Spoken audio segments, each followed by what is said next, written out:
There we go.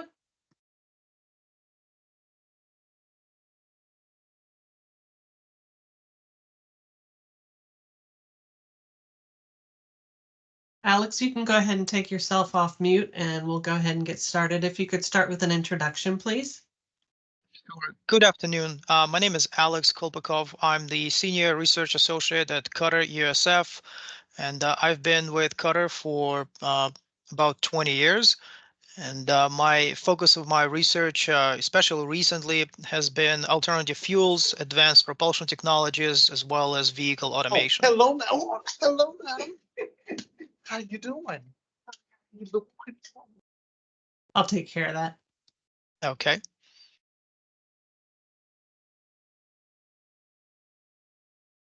All right. So we're continuing this two-part series on shared mobility today. So this is the outline on your screen. The first part was conducted by my colleague Victoria Perk last week, and today we'll continue with part 2, and we'll talk about transportation network companies, micromobility, connected and autonomous vehicles. Next slide. Now we'll talk more specifically about transportation network companies.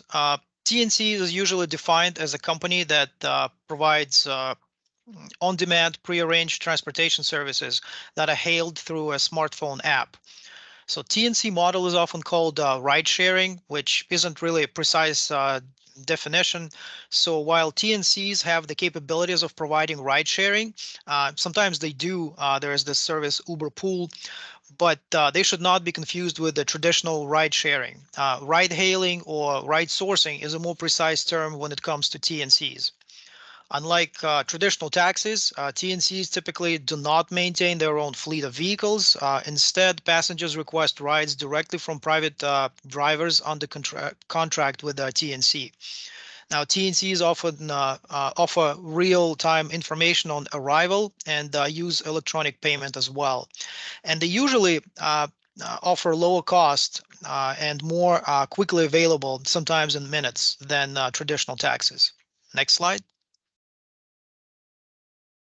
Now, here's a global view of the overall trips in the United States and the role that TNCs play, just to give you a perspective. So this is based on 2022 National Household Travel Survey data. So it's estimated that there were about 254 billion trips per year in the United States, which is about equivalent of 2.2 trips per day per person, for every person over the age of 5. So it's estimated that TNCs provide somewhere around 10.2 billion trips, and that was in 2022 as well. So you can see that that number increased dramatically since 2018. So it increased more. It more than doubled.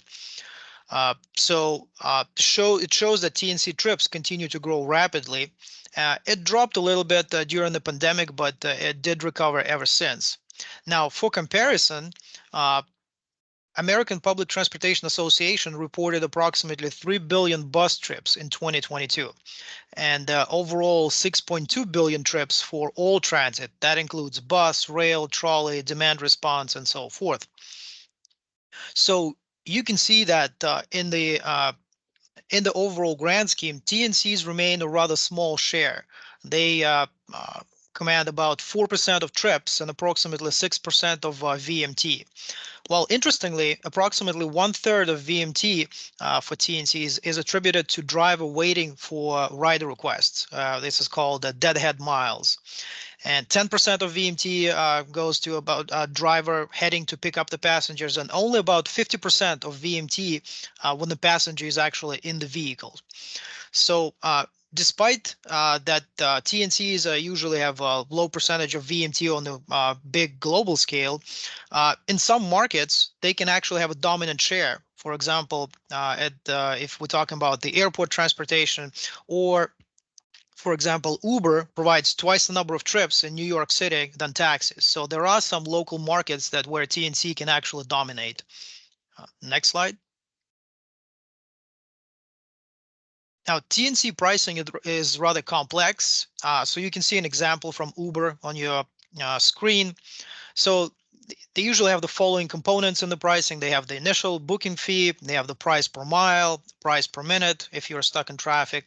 They can use surge pricing, that's additional fee when that's added in peak periods when there are more riders than available drivers. Then there could be some airport fees. If you're being picked up or dropped off at the airport, you'll be subject to that fee. There are, of course, tip capabilities, and there are cancellation fees. And in certain instances, customers can be charged a cleaning fee. So you see that that fee is relatively complex. It has lots of components, but overall non-pooled TNC service costs travelers anywhere from $1.5 to $3 per mile. Next slide.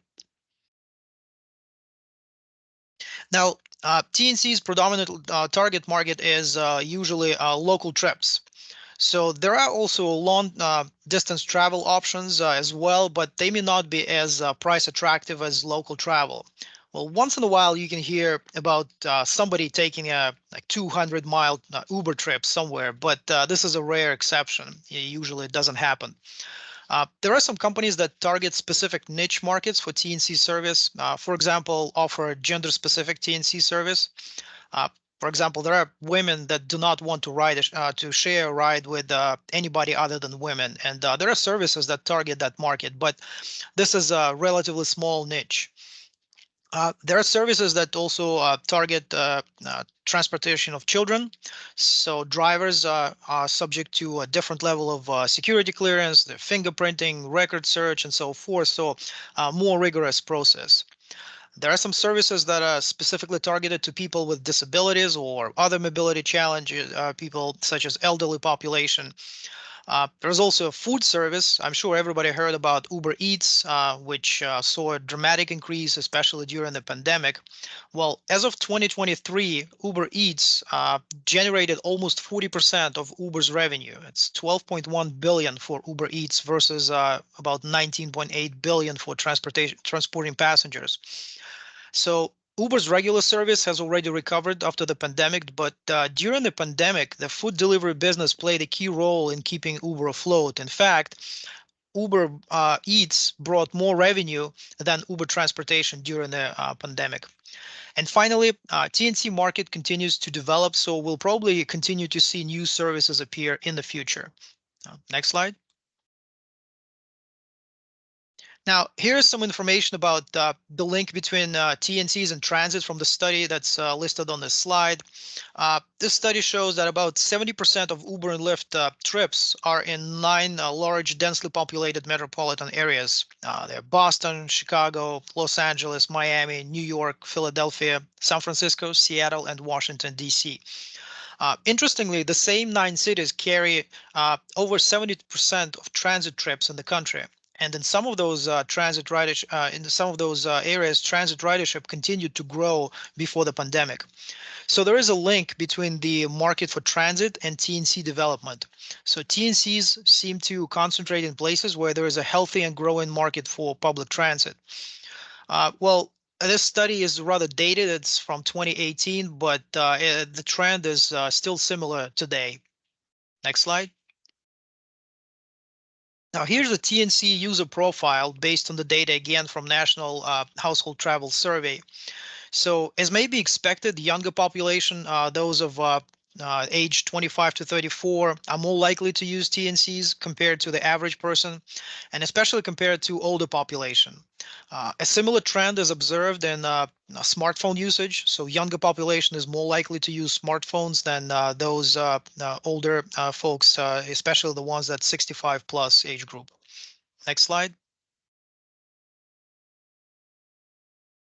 So these are some user characteristics of TNC users and some of the locations that were surveyed for the TCRP report 195 titled The Broadening Understanding of the Interplay Among Public Transit, Shared Mobility, and Personal Automobiles. Again, this is a 2018 study. But what's interesting here is to look at the first 2 lines, using TNC to connect to transit and using TNC instead of transit. So you can clearly see that in some markets, TNCs compete with transit. You can see that in some cases, more people choose TNC as an alternative to transit rather than to connect to it. For example, you you can look at New Jersey Transit, 17% use TNC instead of transit, as opposed to 8% that use TNCs to connect to transit. So TNCs can be a complement to transit, but it can also be a competitor. And travel surveys consistently reveal that only about 20% of TNC trips replace personal car trips. Other 20% replace traditional taxi service, and over 50% of TNC trips either replace transit, biking, and walking, or would not have been made without availability of a transportation network company. Next slide. So here are the results of another study, the impact of Uber and Lyft on vehicle ownership, fuel economy, and transit across U.S. cities. This is a little more recent study from 2020. So the study that analyzed TNC data from multiple U.S. cities found that TNC entry into an urban area increases per capita vehicle registration by an average of 0.7%. It doesn't sound like a lot, but this can vary dramatically in different markets. It can vary from a decrease of 11% in vehicle ownership to an increase in almost 16% in vehicle ownership. TNC entry tends to produce large increases in vehicle ownership for those urban areas with higher initial vehicle ownership. So the cities that are car dependent tend to remain to become even more car dependent after the introduction of TNCs. Now, TNCs also have greater tendencies to display transit in cities where population have greater ability to pay for more expensive, more convenient travel modes, and have potentially, and the potential passengers are childless and may have fewer family constraints. The data from 174 metropolitan statistical areas indicate that TNCs potentially reduce public transportation ridership on average from 9 to 16%. So decline in transit ridership can also affect the transit revenue. And additionally, the diversion of trips from transit to TNCs have also a negative impact on energy use, emissions, and road congestions. There are some studies that indicate that TNCs cause 1% increase in congestion and can cause up to 4.5% increase in congestion duration. Next slide.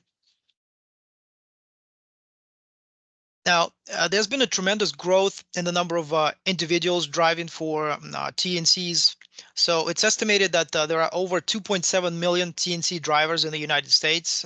And this is based on the data from Uber and Lyft that together control over 95% of that market. So again, this is an estimate. That estimate may be a little bit exaggerated since many TNC drivers drive for both Uber and Lyft. So there could be some double counting there. Now, looking at Florida, as of 2023, there were approximately 200,000 individuals driving for TNCs. Again, could be some double counting because some of them drive for both of those companies. But what's interesting is to see the dynamic of that growth. So if you look in 2016, there were approximately 50,000 TNC drivers in Florida. So there is a dramatic increase. It's increased 4 times over the period of 7 years. And the majority of TNC drivers are concentrated in large urban areas in Florida. These are Miami-Dade County, Broward, Orange, Palm Beach, Hillsborough, Pinellas, Duval, and Lee counties. So in the rest of the state, there isn't much since it's mostly rural. Next slide. So more and more transit agencies are having partnership relationship with TNC providers, or at least starting to discuss the possibility of those relationships. So they try to integrate pricing, to integrate TNC trips into the planning as a provider of first and last mile. Interestingly, when TNCs were just starting to gain popularity, there was a lot of discussion on that the TNCs will be very complementary to transit in terms of providing first and last mile trips. But as the time goes on and more data is being collected, you start to see that TNCs can compete with transit, and in some cases, they can actually win. They can be complementary to some long-haul transit trips, but they can provide where they can provide first and last mile when the transit link is rather long. But for short urban trips, TNCs can displace transit and paratransit trips. This is especially prevalent uh, for non-specialty paratransit trips that do not require special accommodations such as wheelchairs, because TNCs can price lower than paratransit service. Now, some communities experimented with using TNCs for providing fixed route service. So if the area that the market for transit is not very strong, so maintaining fixed route is not very productive. So the community can provide some sort of TNC service vouchers that would cover some portion of the cost of service. Now, TNCs can be employed as guaranteed ride home providers. That has been done in certain areas in the country. Uh, some transit systems experimented with integrating information systems with TNCs so that customer information, station information, or pickup points would be integrated. But ultimately, the vision is to have some sort of integrated pricing. So when you put TNC and transit on the same app, allowing the customer to choose a route and pay one fare for the entire trip, that may include transit and TNC segments. Next slide. Now here, there are some of the TNC policy issues, and there are lots of those. Safety continues to be an issue. There are various lawsuits around the country regarding the vehicles, drive insurance, or the other aspects of TNCs. Now, pricing, there's been a noticeable increase in pricing, but they usually hide it through complex pricing structure. They can increase slightly one component of pricing, but then spread it over the other ones, so it's not very obvious. So for transit agencies partnering with TNCs, it's important to understand that pricing and how it can change. Access issues, there are are TNCs willing to service low-income or minority areas, or are they mainly avoiding them? Are TNCs able to accommodate people with mobility limitations that need mobility aids? So just recently, in July of 2022, the federal judge in California sided with Uber, concluding that Uber was not violating Americans with Disability Act by not having wheelchair accessible vehicles in every city. This was a big win for Uber. But if you are a transit provider, that means that it's very difficult to deal with this type of service, where you know that your customers will not be able to receive service. So how do you provide also service to people that don't have cell phones or bank accounts? I mean, that also remains an issue for some segment of population. There is a single-digit percentage of people without cell phones and bank accounts in the United States. So another big emergent issue, which is not exclusive to TNC, is curb space management. So dropping off and picking up is a big policy issue. There are some safety implications there. There are revenue implications. So you don't want TNCs picking up or dropping off in traffic lanes, but you also don't want to give them free parking spaces as well. Airport access. So most airports sign agreements with TNCs that include certain fees.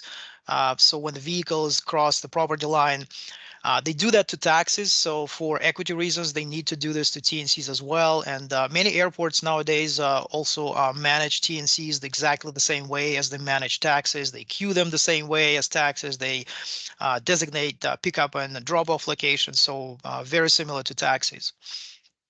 Now, labor relations, drivers are considered self-employed individuals, so they don't pay Social Security withholdings, there are no benefits. And in 2020, California tried to force Uber and Lyft to reclassify its drivers as employees.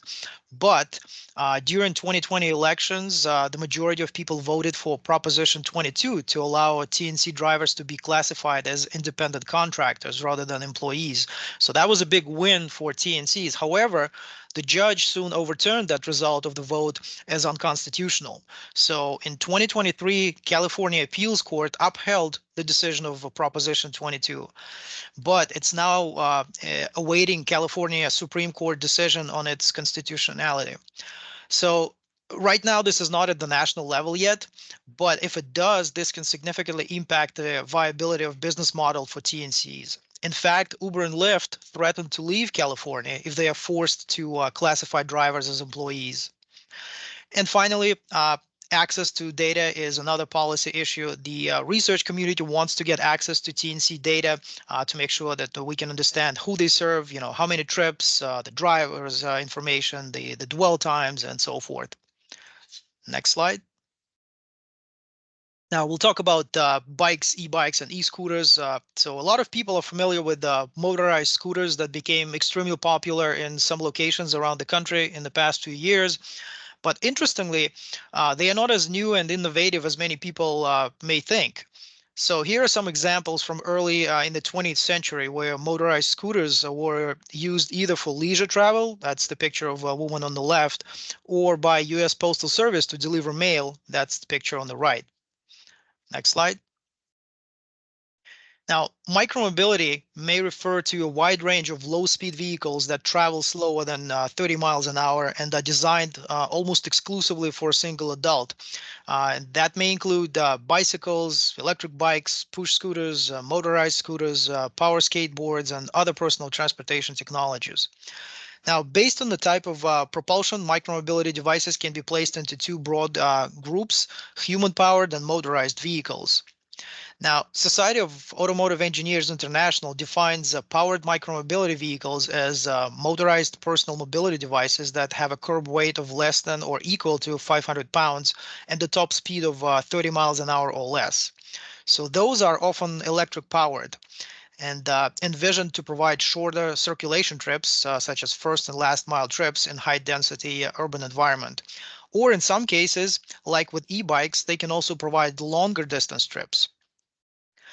Micromobility vehicles can be either personal or shared, and many people are familiar with the companies Bird, Spin, Lime, and other shared micromobility services, but there is a growing number of personal devices as well. Now, talking about the electric bikes, they're often classified into three classes. Class 1 is pedal-assisted bikes.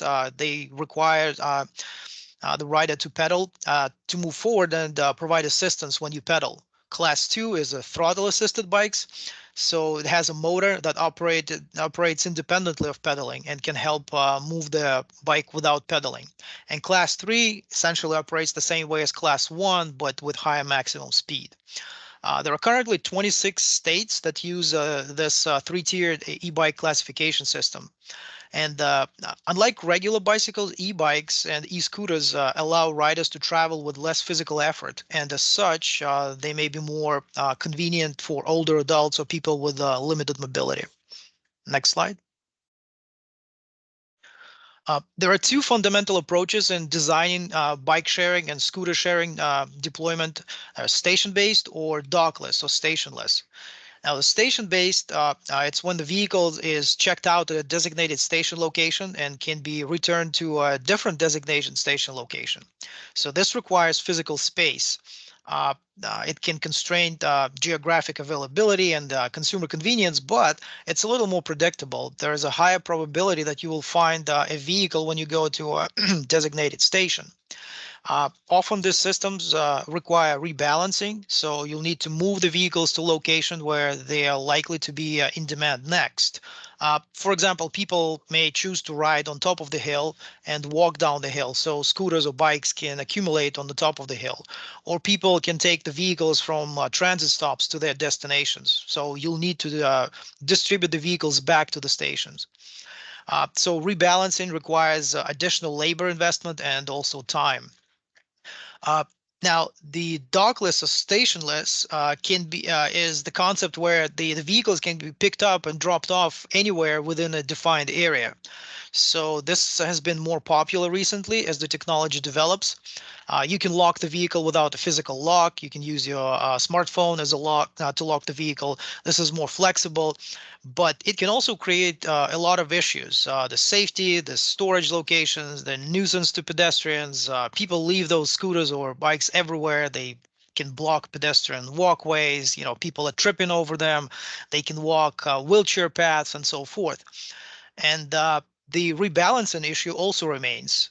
There's also an issue of theft and vandalism of these devices that can also be a problem for micromobility sharing companies. So state and local jurisdictions are starting to govern and regulate these technologies to address some of the above challenges. Next slide. So here's some history of the deployment of bike share systems. So the first US bike share using IT based system was in 2007. And the first electric bike used in such system was in 2015. So there are lots of systems in operation currently. It's estimated anywhere around 3,000 bike share systems and about 10 million bikes worldwide. That's based on 2021 data, so that may be a little bit outdated. Currently in the United States, there are about 120 operators and about 100,000 bicycles. 57 of those systems are docked systems and 63 are dockless. That's based on the data from Bureau of Transportation Statistics. Now, National Association of City Transportation Officials, or NACTO, reported that in 2022 in the United States, people took 52 million trips on station-based bike share systems. 4.5 million trips on dockless e-bikes and 56.5 million scooter trips. Now, again, this is the data from 2022, and that changes almost every year. So now the new numbers that will be reported soon may see an increase in that. Now, in 2022, total station-based bike share trips increased 17% compared to 2021, even as the number of systems decreased. On the other hand, trips on dockless e-scooters actually decreased by 10% compared to 2021. And this was due to closures of some scooter operators due to some financial struggles and due to large increase in the personal e-scooter ownership. Now, for station-based bike share and to a lesser degree with the scooter share, the majority of trips are largely concentrated on a small number of cities. In 2022, 90% of docked bike share system trips in the United States and Canada took place in the top 10 ridership cities. New York City, Montreal, Chicago, Toronto, Boston, Washington, D.C., San Francisco, Honolulu, Vancouver, and Philadelphia. Next slide. So here are some details on the scooter sharing market. The common companies providing shared scooters are Lime, Bird, Spin, Jump, and a variety of other companies, but I think these are the most well-known. There are approximately 100,000 e-scooters available for public use in U.S. cities. That was as of 2023. And in 2022, there were 56.5 million trips taken on e-scooters in the United States. Just as with the bike share market, e-scooter ridership is concentrated in a small number of cities. Approximately 53% of all shared e-scooter trips occur in 10 cities. It's Atlanta, Austin, Baltimore, Denver, Los Angeles, Nashville, San Diego, San Francisco, Seattle, and Washington, D.C. On average, a typical e-scooter ride is for 11 minutes and rides about from 1.5 to 2 miles. So people use shared e-scooters for various purposes, from accessing jobs to running errands to get to school. But the biggest share is social and recreational trips. About 50% of trips are for that purpose. As a general rule, e-scooters are more often used for recreational trips, while bike sharing systems are more often used for commuting. So this can be seen by a clear morning and evening peaks in ridership for bike share systems. You can see this on your slide. The e-scooter trips are more evenly spread out through the midday and PM peak. While there are currently no industry-wide surveys on mode shift, survey data suggests that people are using shared micromobility mostly to replace car trips. About 45% of users in several surveyed cities indicated that their trip replaced the personal vehicle trip. But the same survey also showed that 28% of shared scooter trips also replaced the walk-in trips and 9% replaced transit trips. So it's notable that despite various discounts offered by shared micromobility companies, in general, costs often continue to rise beyond public transit. So pricing continues to be an issue. So despite many companies implementing income eligible pricing, some of those micromobility modes are not affordable to all groups of population. Again, you can see that graph on the on your slide. So yes, these devices are cool and fun to ride. They're convenient, but price-wise, they're not necessarily very cheap and affordable. Next slide. Now, this is a list of some of the issues related to regulating e-scooters and micromobility in general. So one is at what level should they be regulated? That's one of the questions, whether it's state versus local. Well, in most cases, operational aspects of shared micromobility are handled at the local level, at the county or at the city level. But state DOTs also get involved too, sometimes with the setting equipment standards, data collection requirements, some equity requirements, and so forth. Uh, a related issue is the definition of micromobility in state statutes. In most states, e-bikes and e-scooters are treated essentially as bikes, but there are a few states that treat e-scooters and e-bikes as motor vehicles with all corresponding operating requirements. Additionally, there are a few states where micromobility vehicles are not defined in the statutes at all, leaving ambiguity for regulation at the state and local level. Now, there is also an issue of geographic deployment, especially when community is not homogeneous. You need to make sure that the service is provided to the whole community, not just to the most affluent part of it. The storage, the parking, sidewalk and curb space management is another issue. The issue of which right of way those vehicles are eligible to operate on. In most places, the micromobility vehicles are not allowed to operate on sidewalks. The age of the operator is sometimes come into play. There are differences how this is treated in different areas in different states. Somewhere and in some places it requires the rider to be 16 years of age. Sometimes they're 18 years of age. It usually needs to have a credit card or sometimes a driver's license for the rider to check out those micromobility devices. Helmets are also required in most places, but they are very inconvenient to carry with them. So very few people do. That's why, despite that requirement, many people don't ride with helmets. And there is a whole issue associated with enforcement, fines, and fees, and so forth. Next slide. Now, as we continue to develop new modes and they gain popularity, cities may need to rethink physical design of streets, pedestrian areas.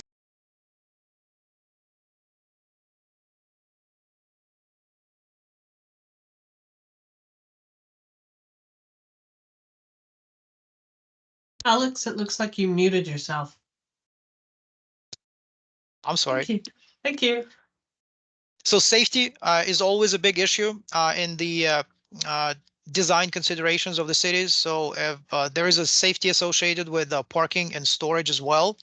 So we'll likely see some challenges with integrating with the transit and TNCs. Like for example, now you can take you can't take a scooter on a transit bus, but at the same time you can take a bike. So the whole issue of acceptance across all climates, including extremely hot or extremely cold. Since micromobility is mainly regulated at the local level by municipalities and counties, there is currently a patchwork of regulations across the country. While there are some common approaches, there are essentially different rules for micromobility in each local market. So state DOTs and other regulated agencies are getting increasingly more interested in treating micromobility consistently across the country. So that will ensure the adequate safety for all transportation users and allow to achieve all those mobility benefits that the new transportation modes can offer. Consistently of crash reporting is another issue. There is no consistent and reliable data on micromobility crashes because these vehicles are often miscategorized in police reports. So there's actually a discussion in the industry to use unique codes for micromobility vehicles, similar to vehicle identification numbers or VINs for cars. That can be used to report crashes. So this will allow to get more accurate data on micromobility vehicle crashes. Next slide.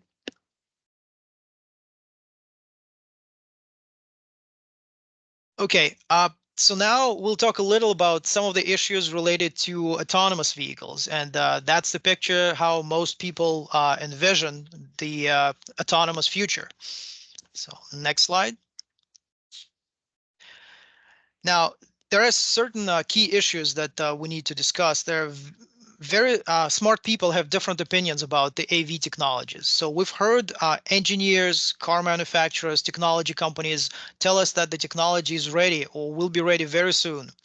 A few years ago, we've heard predictions that in 3 to 5 years, all cars will be level 5 autonomous. But then we also heard from equally smart people, again, engineers and scientists and so forth, that there are still certain challenges that have not been addressed, and the technology will not be ready for prime time anytime soon. In fact, the way things are developing right now, it looks like full automation will probably take some time. The ability of computers to fully replace a human driver is, questionable in the short term.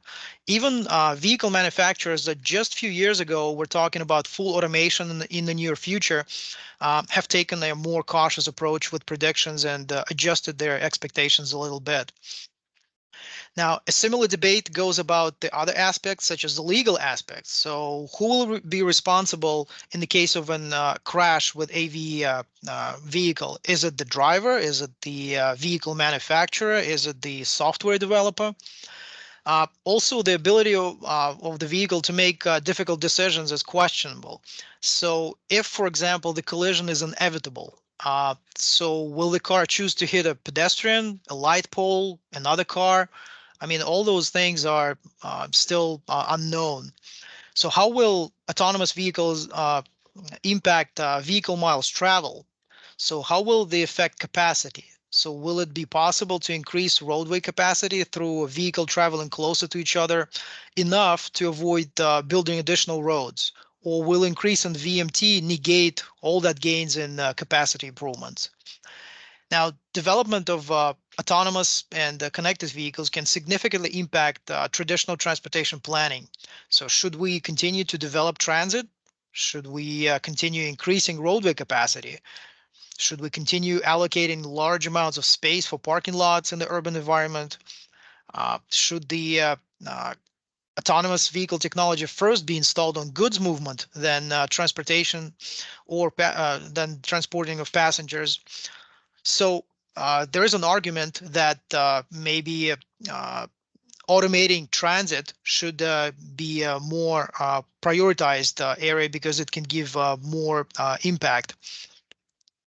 So some experts that argue that the main gains in safety and capacity improvements will also come from connected vehicle technology, not necessarily full automation. So do we need to invest in full automation vehicles, or maybe focus on achieving connected technologies as a better bang for the buck?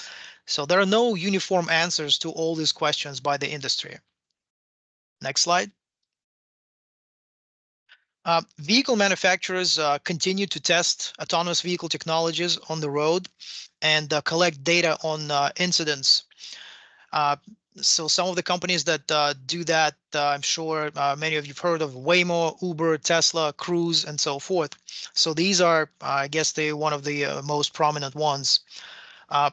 The analysis of 53 traffic accidents involving AVs and 247 accidents with conventional vehicles in California a few years ago demonstrated that 64% of accidents involving AVs were rear-end collisions, and only 28% of accidents involving conventional vehicles were rear-end collisions.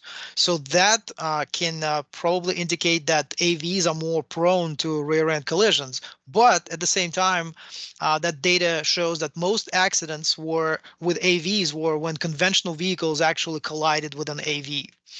And some of the potential reasons could be that drivers of conventional vehicles are not accustomed to the way that AVs drive. So AVs are programmed to accelerate and decelerate gradually. They start to brake earlier, and at the same time, the conventional vehicle drivers usually drive more aggressively, and that could be the reason for some of those accidents. Next slide. Now, based on the data from AV testing in California, the AVs are less frequently involved in accidents involving pedestrian or broadside collisions. There are only about 6% of AV accidents were broadside or with pedestrians. This is significantly lower than similar type of accidents with conventional vehicles. This is likely because AVs are more careful approaching intersections where most of the broadside collisions occur. So the conclusion that can be made from that is that the introduction of AVs on the road can reduce the share of accidents that involve injuries, such as broadside or accidents involving pedestrians. But at the same time, they can also increase the share of accidents that result only in damage to vehicles.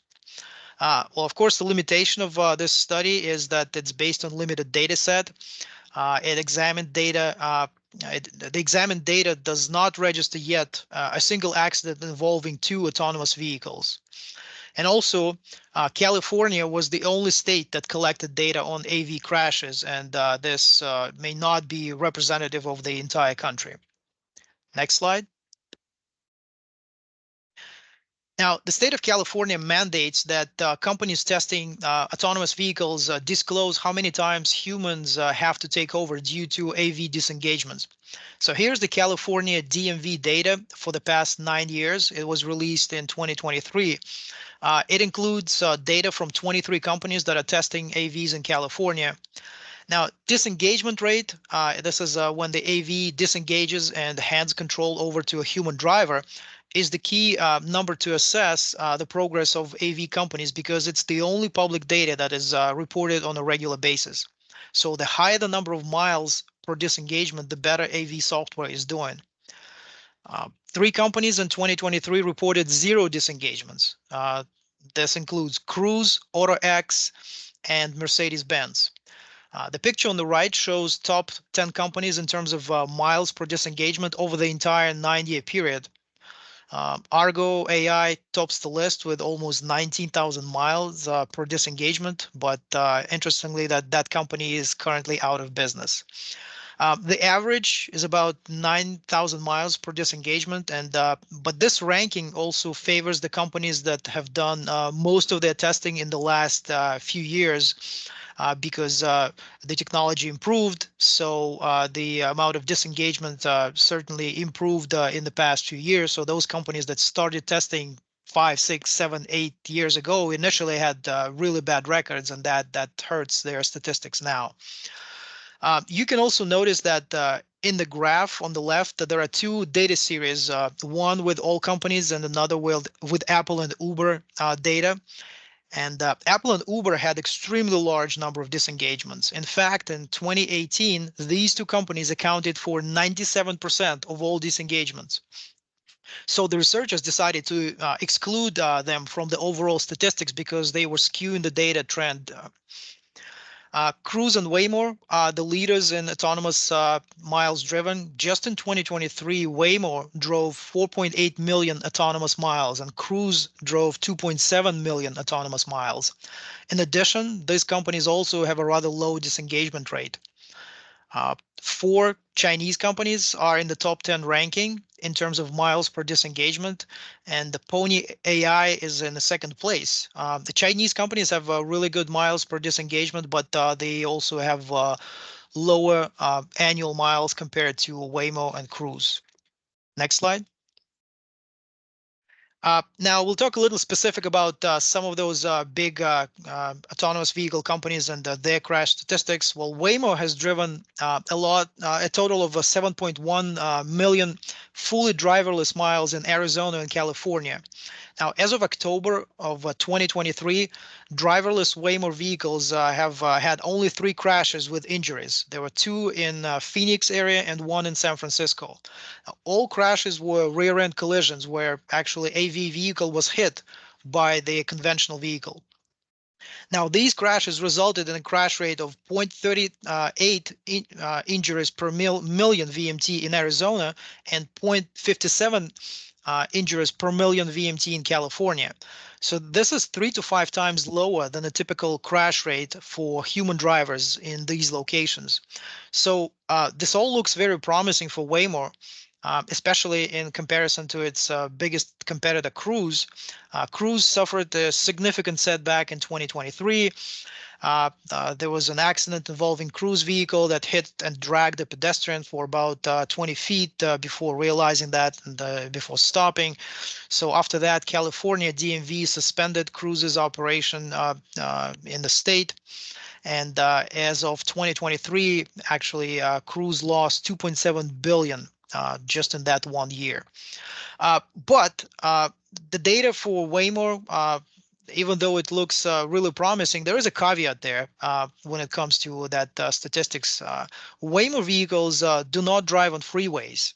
And this could be the reason why the accidents that they're involved in are generally less severe and do not involve injuries. So you have to factor that in, because injuries that happen on the highway typically have more, accidents that happen on the highway typically have more injuries. Finally, the big question is, can Waymo technology make fatal crashes less likely? Well, the reality is that there is still not enough data to answer that. Fatal crashes occur on the road approximately every 100,000 miles. Well, I'm sorry, 100 million miles.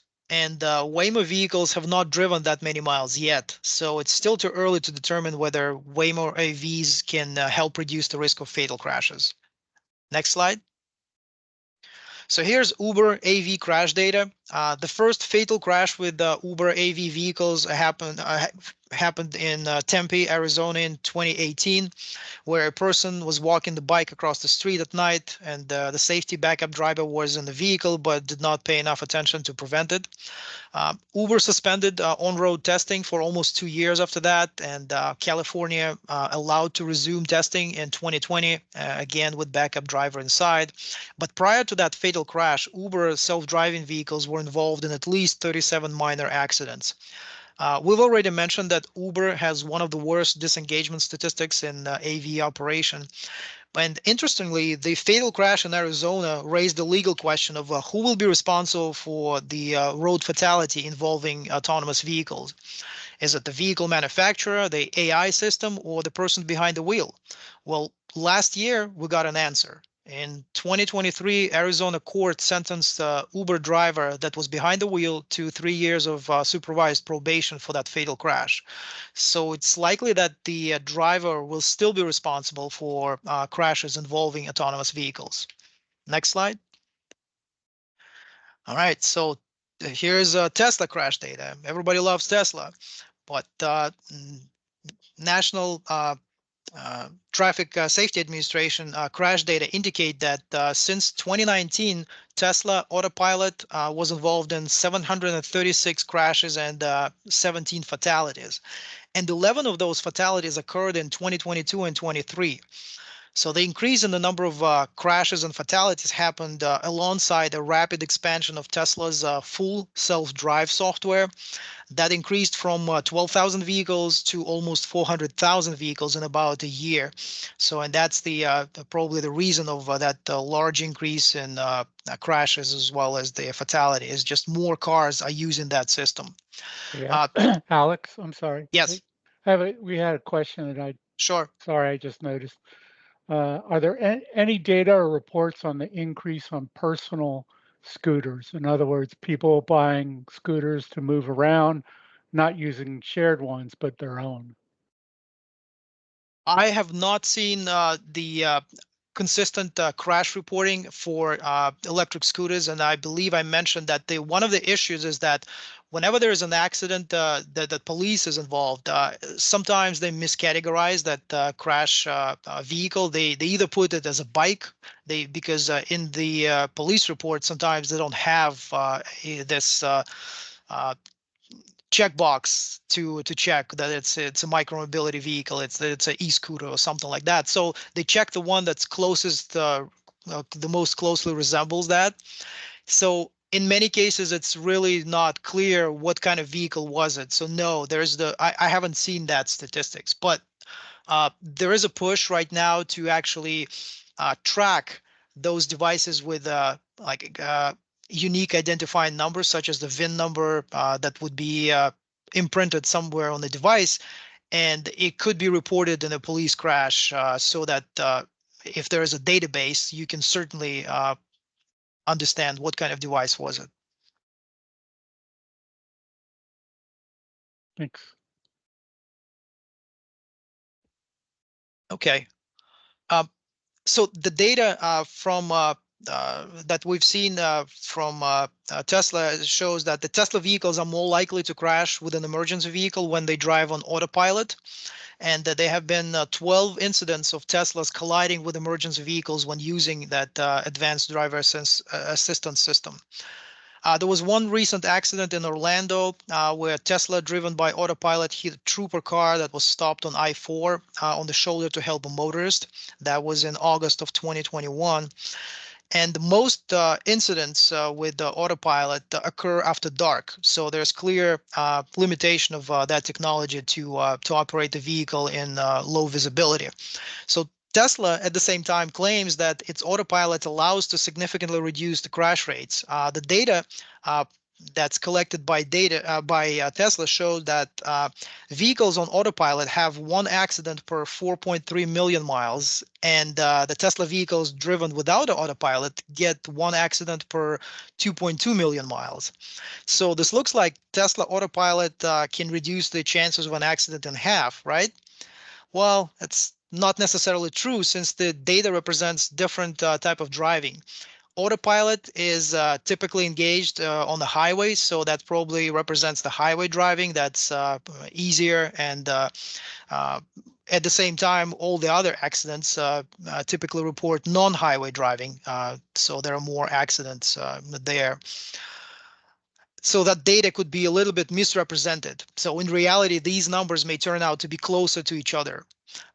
In December of 2023, Tesla was forced to recall 2 million cars due to an inadequate driver monitoring system that allows to misuse during autonomous driving. And Traffic Safety Administration also found that Tesla's telematics system had some gaps in it.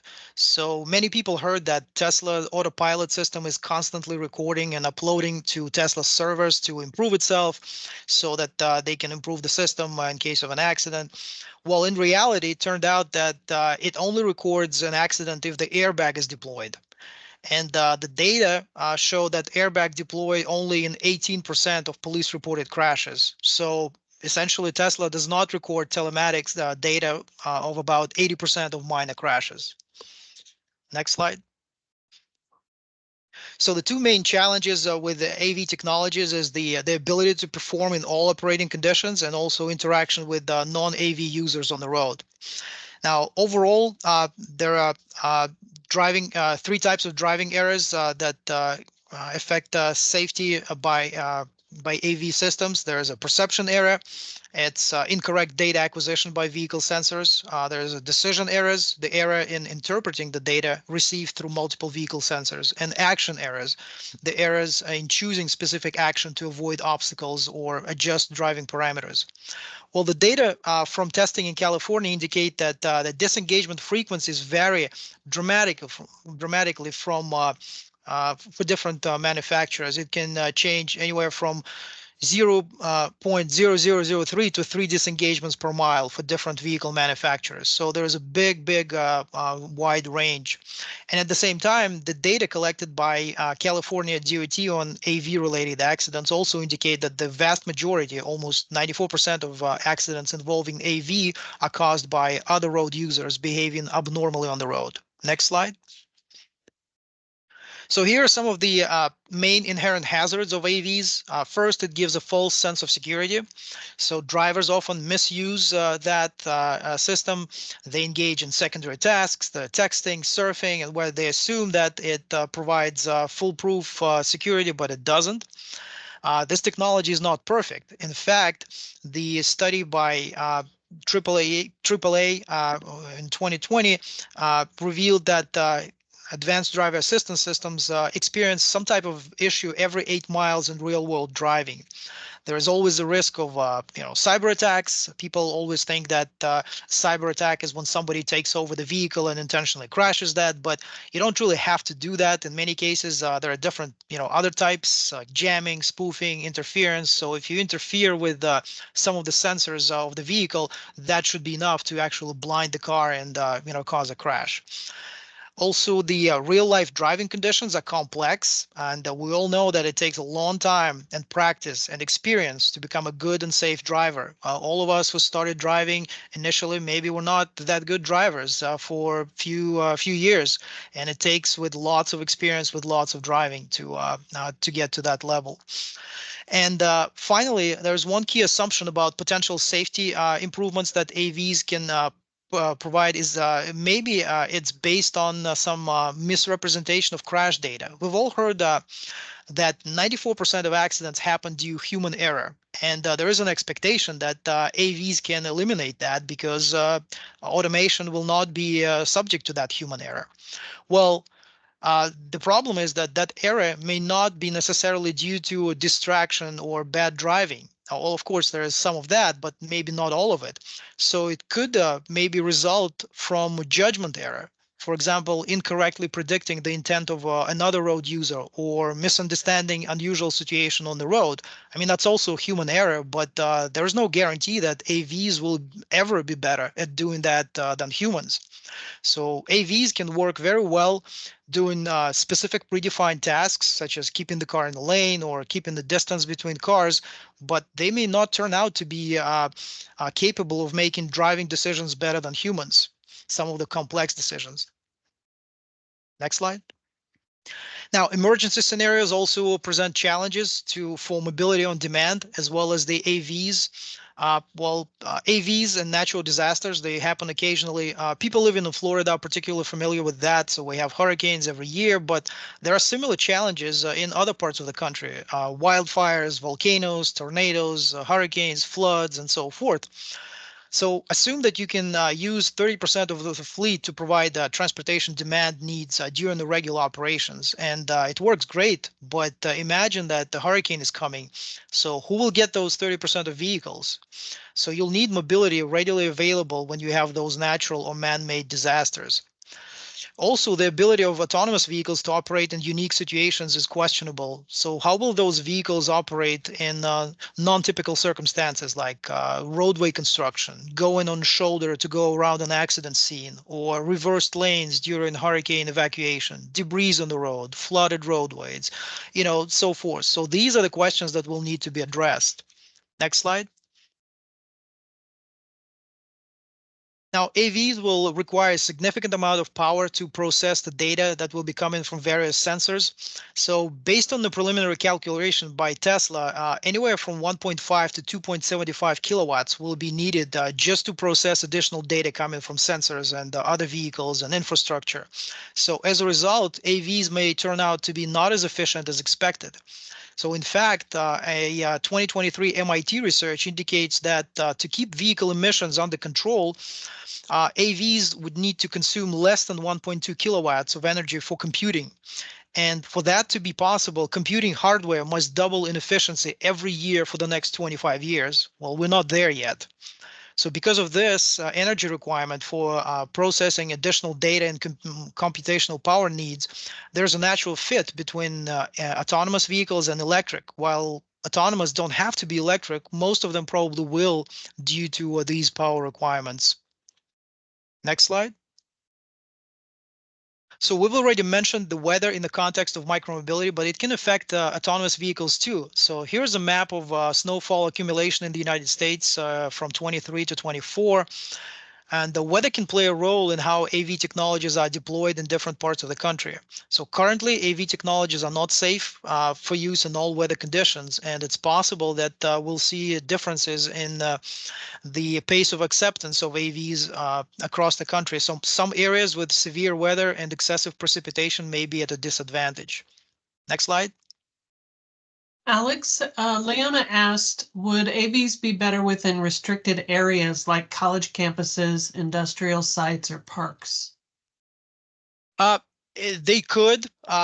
Based on the data, what we've seen is that the biggest obstacle for AVs is that interaction with the non-AV drivers. So if you can separate them somehow, if they use either a separate lane or if they operate in controlled environments such as campuses, where you somehow separate them from regular drivers, I mean that's probably the possibility, especially at the early stages of the development of that technology.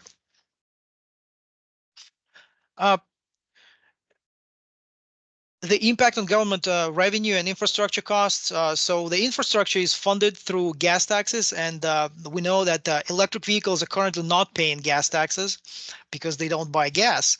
And we've also said that autonomous vehicles are probably mostly going to be electric. So right now, it's not a big issue because the number of electric vehicles and autonomous vehicles is not large. But once the number goes up, this can present a challenge. So some of the ways to address the funding shortfalls can include the continue indexing gas taxes, but that can be done only in the short term.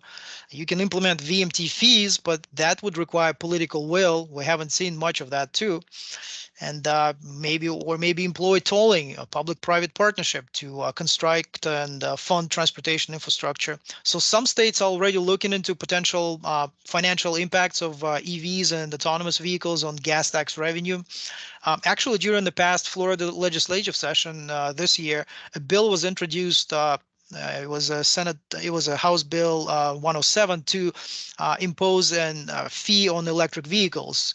So this bill eventually failed, but it shows that legislators are actually thinking about this issue. And I think next slide. So that's the last slide I have. So it's just a little word of advice for the planners. So what the transportation planners may have to consider. They have to acknowledge the presence of a different set of stakeholders and the large role of the private sector that it actually engaged in transportation. They need to reevaluate all aspects of transportation planning, accounting for changing conditions and uncertainty. And they also need to embrace change. They have to be open-minded, but at the same time, be conservative with estimates. Ask technology providers hard questions and don't fall for hyped-up projections. And I think that's all that I had. I'll be happy to answer any questions.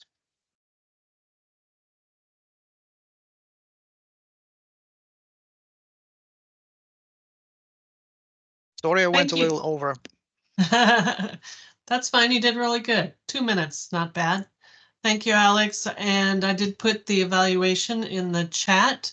So please complete the evaluation. You'll also have a quiz that pops up before the evaluation. So you will get 1 extra point for taking the quiz. Again, we don't grade the quiz, so you don't have to pass the quiz, but please do your best in filling that out.